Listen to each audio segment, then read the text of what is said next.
ஆன்மீக சிறப்பு மிக்க தமிழகத்துல ஆண் சித்தர்களுக்கு இணையா சில பெண் சித்தர்களும் மிக உயரிய ஆன்மீக நிலையை எழுதியிருக்காங்க. அப்படி ஒருத்தங்க தான் ஆனந்தாம்பாள் அப்படிங்கிற சக்கரை அம்மா.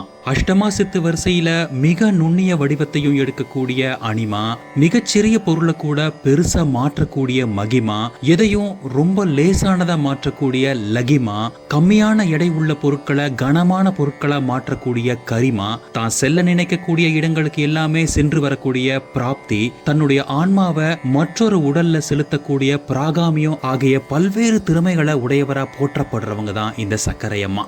எப்பொழுதுமே தன் இடையில நாகப்பாம்பை சுத்தி கட்டி இருப்பாங்க இந்த பெண் சித்தர். இந்த சக்கரை அம்மா பறக்கும் சக்தி உடையவரா இருந்தாங்க. இதனால இவங்கள பறக்கும் சித்தர் அப்படின்னு சொல்லுவாங்க. இவங்க 1854 ஆண்டு திருவண்ணாமலை மாவட்டத்துல தேவிகாபுரம் அப்படிங்கிற சிற்றூர்ல பிறந்தவங்க.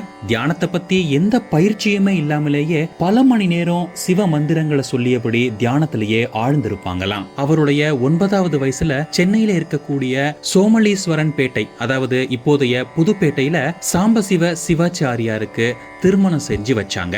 ஆனந்தாம்பாளோட 20வது வயசுலயே அவரோட கணவர் உடல்நல குறைவால காலமாயிட்டாரு.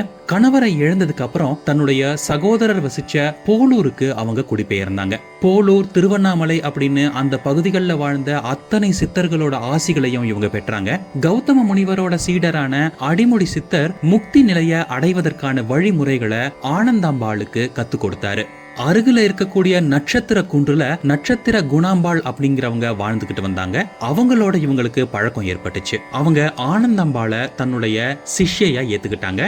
மறுபடியும் ஆனந்தாம்பாள் சென்னை போக வேண்டிய சூழ்நிலை இருந்ததுனால அவங்க கத்து வச்சிருந்த லகிமா அப்படிங்கிற வானத்துல பறக்கக்கூடிய வித்தைய ஆனந்தாம்பாளுக்கு அவங்க கத்து கொடுத்தாங்க.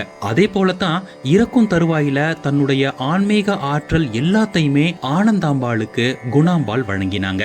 சுவாமி விவேகானந்தர், அடிமுடி பரதேசி சுவாமிகள், பாம்பன் சுவாமிகள், சேஷாத்ரி சுவாமிகள், விட்டோபா ஆகியோரை சந்திச்சு ஆசி பெற்றவங்க தான் இந்த சக்கரை அம்மாள். பரந்தே சென்று திருவண்ணாமலையில ரமண மகரிஷியை சந்திச்சதாகவும் சொல்லப்படுது.